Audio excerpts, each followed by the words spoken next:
రేపటి నుంచి జరగబోయే దేవి నవరాత్రి ఉత్సవాల సందర్భంగా ఈరోజు అమ్మవారిని ఈరోజు దర్శించుకోవడం జరిగింది. ఇక్కడ ఉన్న ఏర్పాట్లన్నీ కూడా పరిశీలించడానికి ఒకసారి రావడం జరిగింది.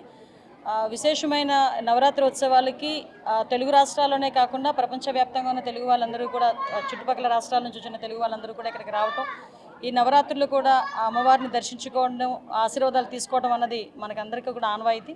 భక్తులకు ఎక్కడా కూడా ఇబ్బంది కలగకుండా క్యూ లైన్లో కానీ, వచ్చిన ఆడవాళ్ళకి కానీ, అదేవిధంగా చంటిబిడ్డ తల్లులకి కానీ, ముసలి వాళ్ళకి కానీ, కొంచెం అనారోగ్యంగా ఉన్న వాళ్ళకి కానీ ఎటువంటి ఇబ్బందులు కలగకుండా ప్రత్యేకమైన దర్శనాలు ఏర్పాటు చేయడం జరిగింది.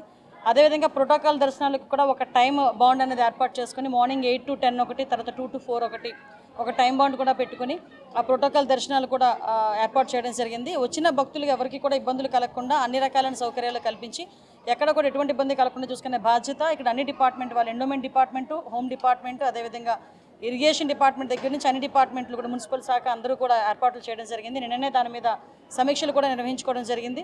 ఓవరాల్గా ఈ నవరాత్రి ఉత్సవాల్లో భాగంగా విజయవాడ నగరాన్ని సుందరీకరణ చేయడమే కాకుండా వచ్చిన ప్రతి ఒక్క భక్తులు కూడా ఆధ్యాత్మికంగా అమ్మవారిని కొలుచుకొని ఇక్కడ నుంచి ఆశీర్వాదాలు తీసుకునే విధంగా ఏర్పాట్లన్నీ చేయడం జరిగింది. ప్రతి ఒక్కరు కూడా దీన్ని వినియోగించుకోవాలి. మీ సూచనలు సలహాలు కూడా ఇవ్వాలని మనస్ఫూర్తిగా కోరుకుంటాం. మేము పర్టికులర్గా ఫ్రెండ్లీ పోలీసింగ్ గురించి మేము ఎప్పుడు మాట్లాడుతూ ఉంటాము.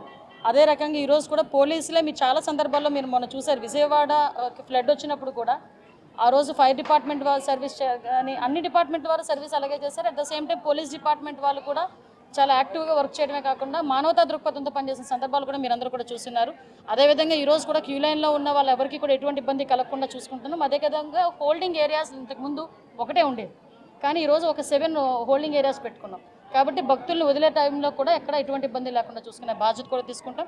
ఎవరు ఏ ఉద్యోగి కూడా భక్తుల పట్ల అమర్యాదగా ప్రవర్తించరు. మరిన్ని వీడియోస్ కోసం ఛానల్ ని సబ్స్క్రైబ్ చేయండి. లేటెస్ట్ అప్డేట్స్ కోసం వాట్సాప్ ఛానల్ ని ఫాలో చేయండి. అండ్ లింక్ డిస్క్రిప్షన్ లో ఉంది.